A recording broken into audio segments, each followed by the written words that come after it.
Pemerintah pusat melalui Menteri Koordinator Kemaritiman dan Investasi Luhut Binsar Panjaitan menerbitkan kebijakan baru lewat strategi khusus untuk mengantisipasi lonjakan kasus COVID-19 saat momen perayaan Natal dan Tahun Baru mulai 18 Desember hingga 8 Januari 2021. Di Jakarta, pengetatan aturan pembatasan tersebut diterapkan secara terstruktur meliputi jam operasional pusat perbelanjaan, transportasi publik, persentase kerja dari rumah hingga pengetatan orang untuk masuk ke Jakarta. Bagaimana memahami narasi dan kebijakan ini dan seberapa efektif strategi baru ini yang dianggap rasa lama begitu ya.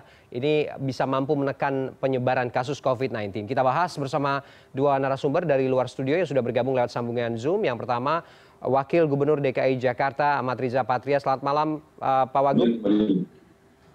Selamat malam, Assalamualaikum. Waalaikumsalam warahmatullahi wabarakatuh. Terima kasih sudah bergabung dengan kita dan juga ada Trubus Rahardiansyah, analis kebijakan publik. Selamat malam Pak Trubus. Iya, selamat malam. Ya, terima kasih sudah bergabung dengan kita malam ini. Ya. Oke, langsung saja kita berdiskusi soal yang kemarin baru saja berlaku kebijakan dari Pemprov DKI Jakarta. Saya langsung ke Pak Wagub. Pak Wagub, banyak publik yang bertanya, khususnya warga Jakarta. Kebijakan apa lagi ini sih Pak? Karena ada yang mengatakan ini kebijakan baru rasa lama begitu. Bagaimana menjawabnya?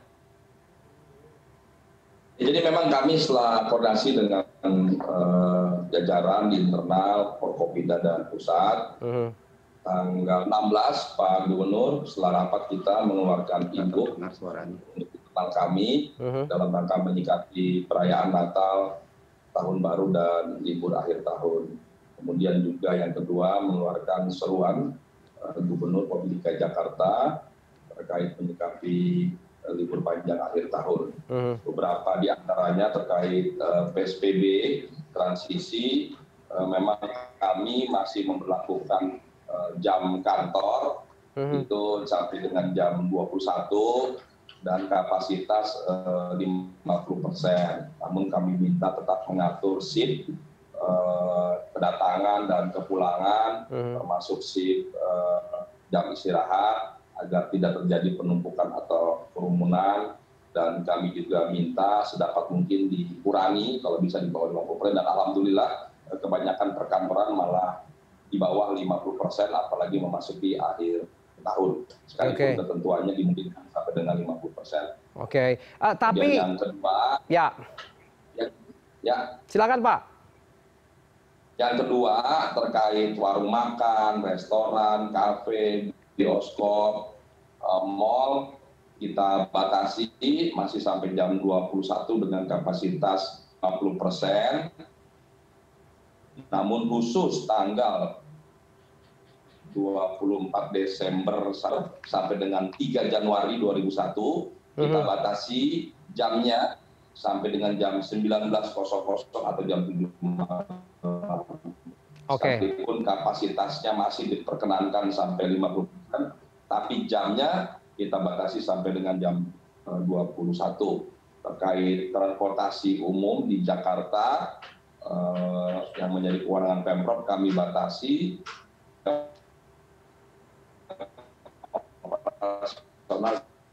sampai jam 20.00. Oke. Kita keluarkan. Oke Pak Wagub, paling tidak dalam catatan kita ada 7 poin baru kemudian yang tertuang dalam instruksi gubernur ini yang dianggap narasinya sama saja atau 11-12 dengan apa yang berlaku kemarin-kemarin itu. Bagaimana kemudian kita bisa memahami soal ini Pak Wagub? Karena efeknya pun juga dirasa akan sama saja begitu sejauh pandemi ini berlangsung. Ada perbedaan yang jauh kan, kan ada pembatasan. Sebelumnya kan masih bisa sampai malam, sekarang itu dibatasi di 4 hari Desember menjelang Natal dan 4 hari di menjelang akhir tahun. Itu kan dibatasi sampai jam 19. Itu artinya ya tidak bisa lagi kerumunan atau kegiatan-kegiatan setelah jam 19. Ini berbeda dari aturan yang sebelumnya yang masih diperbolehkan sampai jam 21 bahkan sampai malam. Jadi itu pembatasan. Kemudian yang kedua, kami juga akan meningkatkan operasi justisi. Kita sudah koordinasi dengan Kapolda dan Pangdam dan lain sebagainya di internal kami, Satpol PP, Disub, Dinkes dan sebagainya untuk terus meningkatkan operasi, pemantauan, pengawasan, dan penindakan, dan kita akan menindak tegas, dan mulai hari ini disiapkan titik-titik ya,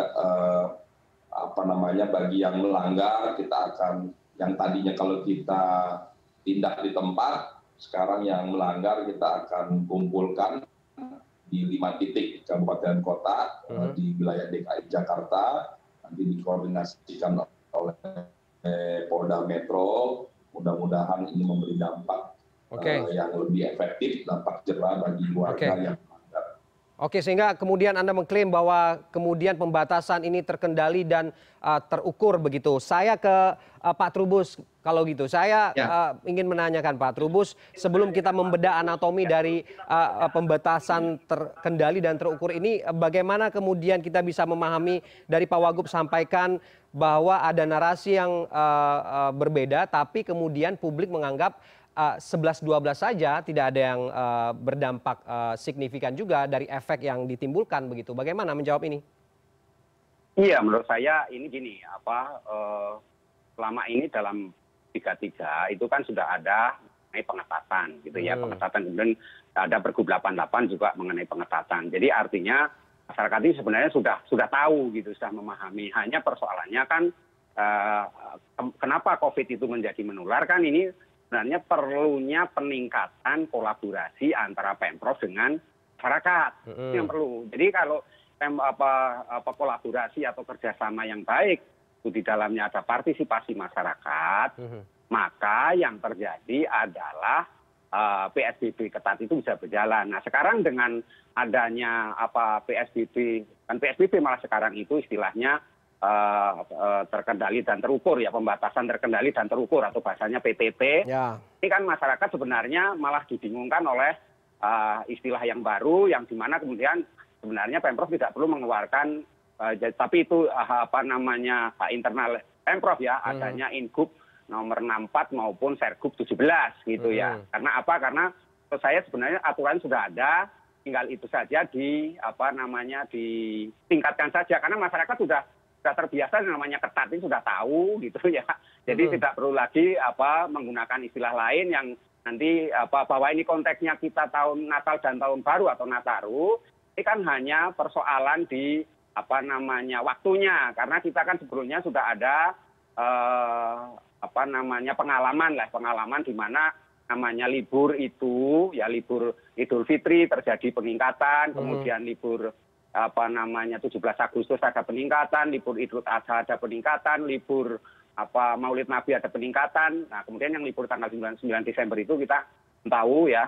Tapi ini kemudian kan masyarakat menganggap ini nantinya jadi horor gitu loh. Horor di setiap hari libur itu terjadi peningkatan. Tetapi sebenarnya nggak perlu terlalu kemudian kita perlu mensosialisasikan lagi, perlu melakukan pendidikan lagi, karena sebenarnya masyarakat sudah cukup paham dengan itu gitu ya. Dengan tinggal aja katakan bahwa ini PSBB ketat karena payungnya memang PSBB gitu kan. Jadi sebagaimana Pergub 33. Nah kemudian tinggal dikoordinasikan. Ini kan yang perlu juga kolaborasi dengan ini wilayah penyangga kan gitu, wilayah penyangga, karena memang kebetulan penduduknya masyarakatnya itu berasal dari wilayah penyangga. Nah tentu apakah diperlukan dengan seperti dulu ada ISKM kan tidak perlu lagi misalnya, atau istilah sekarang dengan perlunya tes antigen misalnya. Ini kan semua tinggal disosialisasikan aja, diedukasikan pada masyarakat. Jadi karena waktunya sudah nggak memungkinkan lagi kan kita mau sosialisasi, mau ini lagi kan, mau mengkomunikasikan. Tetapi ini sebenarnya masyarakat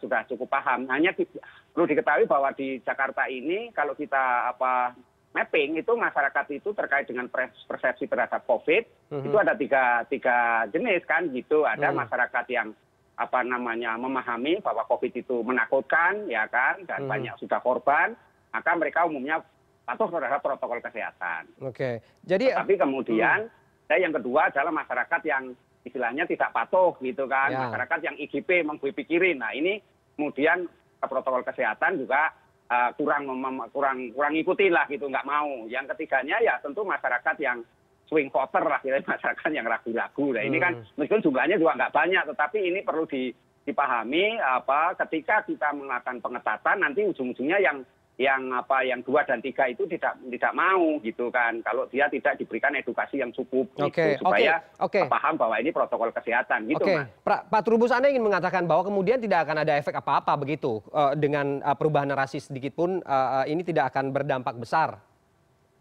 Iya, kalau dampaknya tidak akan besar karena kan pada intinya masyarakat pada ini kan sudah diketahui bahwa waktu kita mengatakan yang namanya PSBB transisi, itu kan masyarakat sudah tahu bahwa akan dibuka beberapa sektor yang kemudian kehidupan masyarakat kembali sedikit istilahnya new normal kan gitu. Tetapi kemudian kita DKI Jakarta menerapkan lagi istilahnya rem karena tingkat penularannya tinggi, waktu itu keluarlah Pergub 88 gitu, direm lagi. Hanya kemudian sempat menjadi kurang optimal karena tidak didukung wilayah penyangga. Nah, kemudian kalau sekarang kita mau melakukan ini lagi dengan pengetatan istilahnya PTT tadi, batasan terukur dan terkendali, ini kan juga perlu juga membutuhkan satu proses lagi gitu, sehingga untuk menghasilkan satu yang signifikan kan sebenarnya tinggal di sini masalah pengawasan, ya kan, pengawasannya ditingkatkan, kemudian itu kaitannya dengan law enforcement, apalagi DKI Jakarta sekarang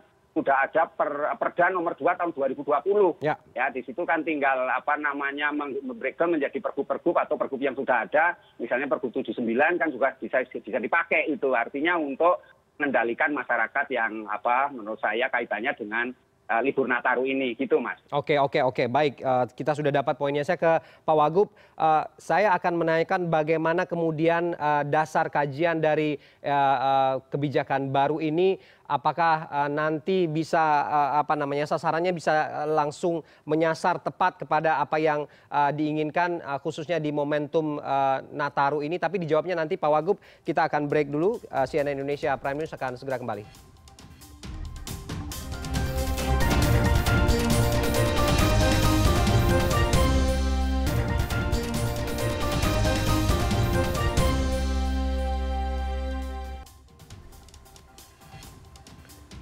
Guna menindaklanjuti arahan Wakil Ketua Komite Penanganan COVID-19 Luhut Binsar Panjaitan untuk menghindari munculnya klaster liburan Nataru, Pemprov DKI memberlakukan pengetatan kembali sejak kemarin Jumat 18 Desember. Arahan ini meliputi operasional perkantoran, fasilitas publik, hingga mewajibkan bukti swab PCR bagi setiap orang yang akan keluar masuk DKI Jakarta.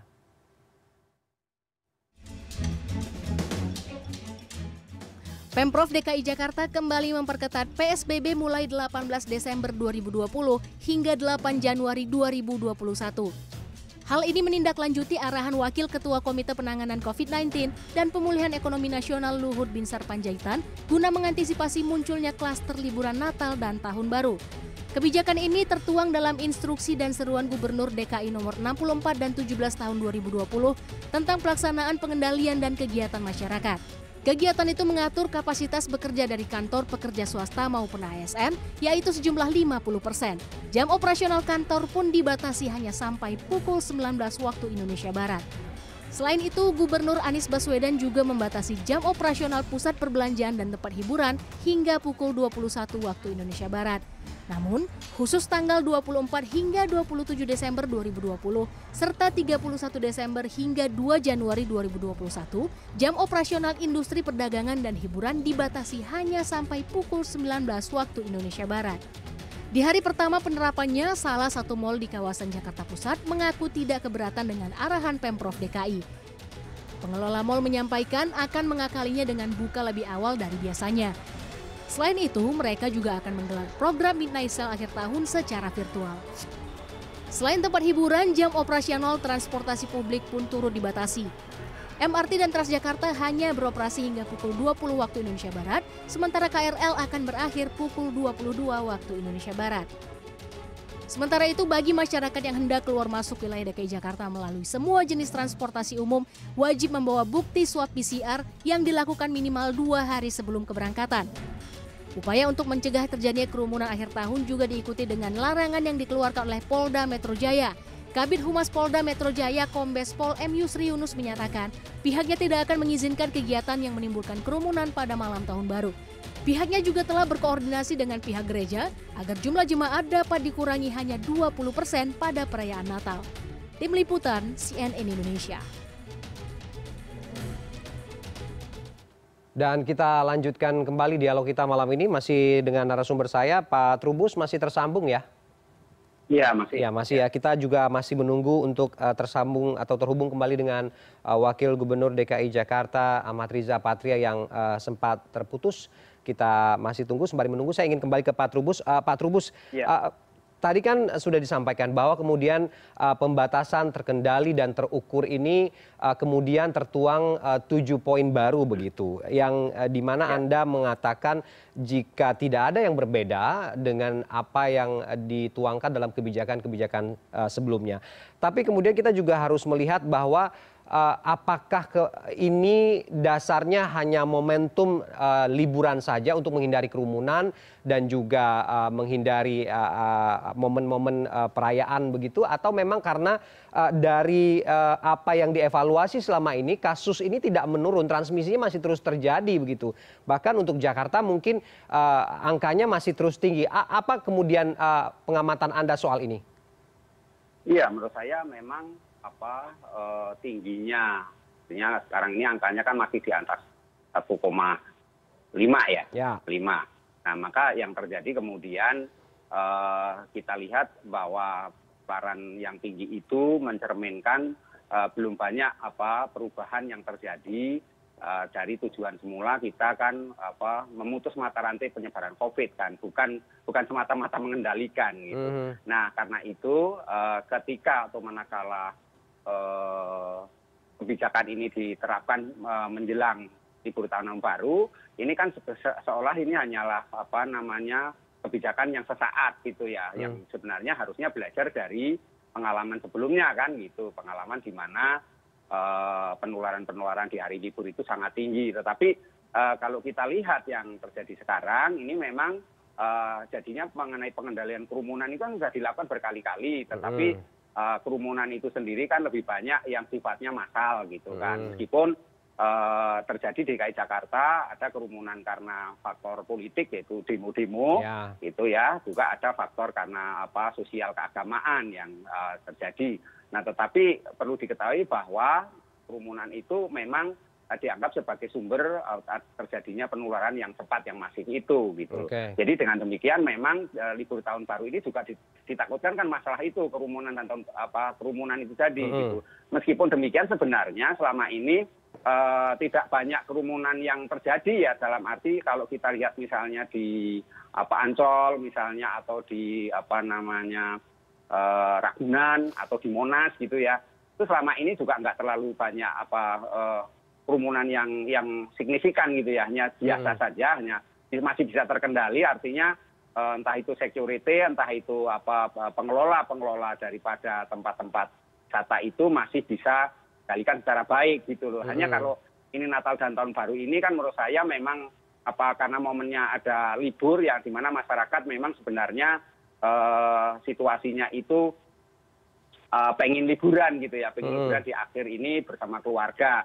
Hanya kemudian karena kondisi terdampak COVID ini sudah cukup lama kan, hampir setahun lah, 11 bulan kira-kira. Nah, ini masyarakat ini kan dihadapkan oleh 3 hal. Pertama, daya beli yang menurun drastis gitu kan. Yang kedua adalah konsumsi rumah tangga juga mengalami situasi memprihatinkan. Kemudian yang ketiga adalah saving atau tabungan masyarakat juga sudah mulai hilang gitu, atau mulai habis. Karena itu terutama diderita oleh mereka kategori MPR, masyarakat berpenghasilan rendah. Nah, ini yang terjadi, sehingga manakala liburan ini tetap dibatasi, menurut saya ya batasannya pun tidak akan berpengaruh banyak terhadap penularan itu terjadi, karena memang penularannya itu lebih banyak disebabkan oleh faktor-faktor lain, di mana kontak-kontak di kantor maupun di ini, karena ini dengan nanti liburnya ini disekat-sekat gitu ya, itu dan mereka masih masuk ke kantor, itu juga ada kemungkinan masih terjadi penularan di kantor itu gitu loh, Mas. Oke, jadi menurut Anda sasarannya sekarang apa nih yang lebih tepat? Kemana? Ya, sasarannya menurut saya sasarannya ya ini, Mas, tempat-tempat yang terbuka saja ya, tempat-tempat wisata saja, kalau ya termasuk di dalamnya mal-mal lah gitu ya, karena mal-mal kan sudah yang penting tanggung jawab daripada ini kan pengelola mal kan untuk membatasi gitu loh Mas. Jadi tempat-tempat seperti Ancol, seperti Ragunan, Monas ya, tempat-tempat yang lain atau Kota Tua yang selama ini tidak pakai untuk berkerumun-kerumun, saya kira ya itu bisa dilakukan pengawasan secara baik gitu loh Mas. Oke, kalau Anda lihat kebijakan dari turunan pengendalian ini untuk tracing, testing dan treatmentnya sudah tepat atau belum untuk DKI sehingga kemudian dengan PTT ini dianggap akan lebih maksimal begitu? Iya, kalau selama ini yang 3T itu kan DKI Jakarta relatif baik dibanding daerah-daerah lain ya. Artinya di wilayah tetangga itu jauh lebih baik DKI Jakarta. Karena apa? Tracingnya itu maupun testingnya itu memang di atas WHO lah kira-kira prosentasenya dan positive rate-nya juga masih relatif bisa dikendalikan meskipun juga tinggi gitu ya. Tetapi tentu dengan adanya PTT ini pembatasan pukul dan terkendali ini memang menurut saya ya akan sama saja dalam arti di sini juga akan ada integrasi di mana mobilitas masyarakat akan dalam situasi yang tidak jauh berbeda menurut saya Mas dengan kondisi-kondisi di mana PSBB yang selama ini berlaku hanya karena transisi itu ada pembukaan sektor-sektor. Nah di sekarang sektor-sektor ini sementara dikendalikan dalam arti dibatasi saja gitu loh Mas. Oke, yang paling penting apa sih sebenarnya menurut Anda kalau kemudian kebijakan yang tertuang lewat instruksi gubernur, peraturan pemerintah sampai juga kemudian ada undang-undang begitu, tapi kemudian tidak bisa menyasar atau bisa menurunkan tingkat transmisi kasus ini, lalu apa selanjutnya? Ya menurut saya yang selama ini lemah itu kan masalah bagaimana Pemprov kolaborasi dengan yang namanya masyarakat, ya kan, terutama di hari-hari libur itu yang sudah terjadi, artinya hari libur di awal-awal pada Idul Fitri dan yang tadi saya sebut juga sampai di Idul Adha juga. Nah kemudian menurut saya ini memang yang paling penting adalah bagaimana peran serta masyarakat. Karena apa? Karena selama ini hampir semua kebijakan baik itu undang-undang, entah PP, entah pergub, sudah banyak pergub yang dikeluarkan termasuk pergub juga keputusan gubernur, ada input yang baru sekarang 64 dan ada sergub juga peraturan gubernur 17 itu.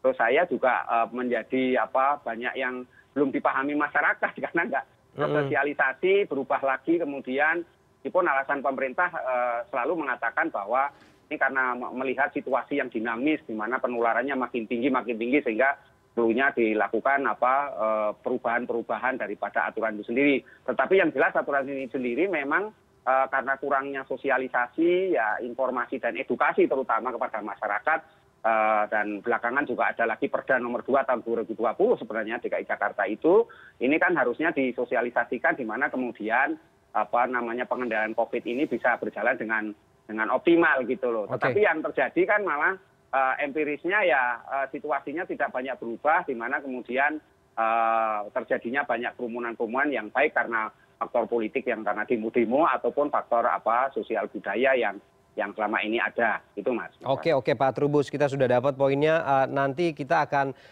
lanjutkan diskusi kita sembari menunggu Wakil Gubernur DKI Jakarta Ahmad Riza Patria untuk kembali bergabung dengan kita malam ini. Kita break terlebih dahulu. CNN Indonesia Prime News akan kembali usai jeda.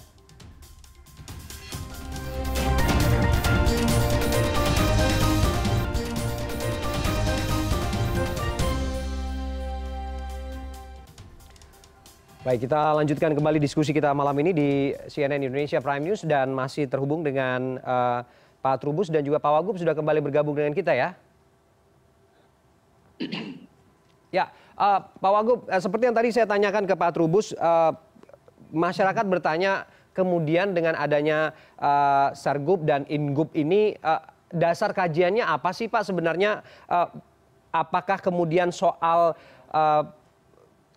perayaan hari besar dan juga potensi keramaian yang terjadi, atau memang karena melihat evaluasi kasus di Jakarta ini semakin hari yang semakin bertambah, transmisi penyebarannya juga semakin tinggi begitu Pak. Bagaimana menjawabnya?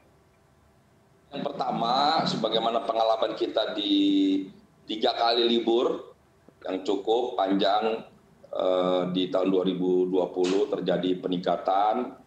Yang kedua, tentu kita setiap hari memang kami mempelajari adanya peningkatan daripada kasus aktif virus corona itu sendiri.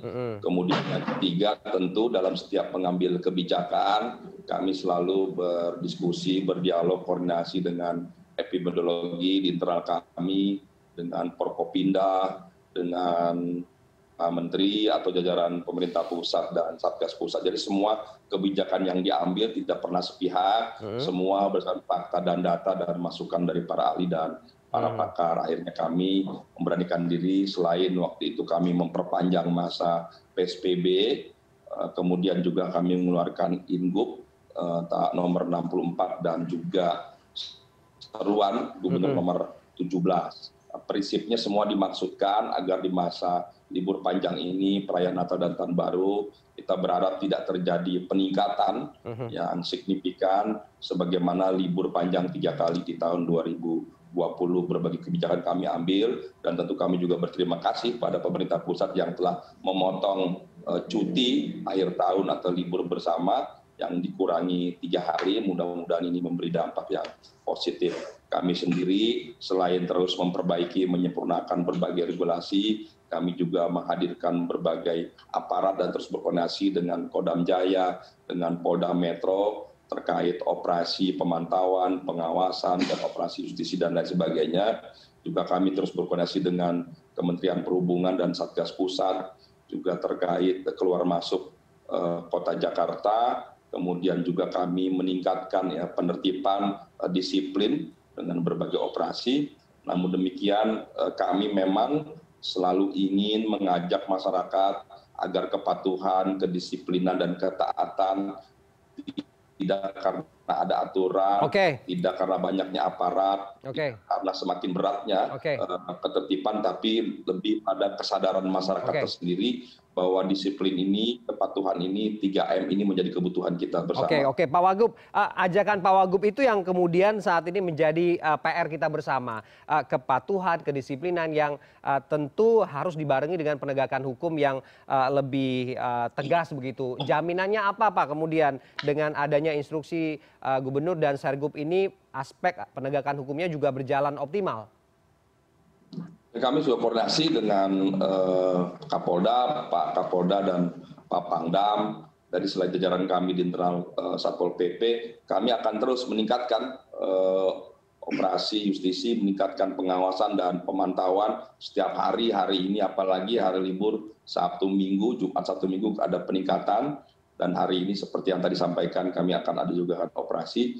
Dan prinsipnya kita ingin masyarakat sebetulnya bisa patuh, taat, disiplin, tidak hanya karena aturan dan juga penertiban, tapi lebih pada kesadaran. Jadi kami terus mengkampanyekan dengan berbagai aplikasi yang kami miliki, media yang kami miliki, sosial media dan sebagainya. Kami minta masyarakat patuh, taat, dan disiplin. Dan kami sendiri di internal jajaran Pemprov telah menyusut Satgas mulai dari provinsi sampai ke tingkat kelurahan, bahkan RT RW, bahkan di setiap rumah kami minta anggota keluarga menunjuk 1 anggota keluarga sebagai kader COVID yang terus berinteraksi dengan ketua RT, ketua RW dalam berbagai interaksi terkait pencegahan dan penanganan COVID.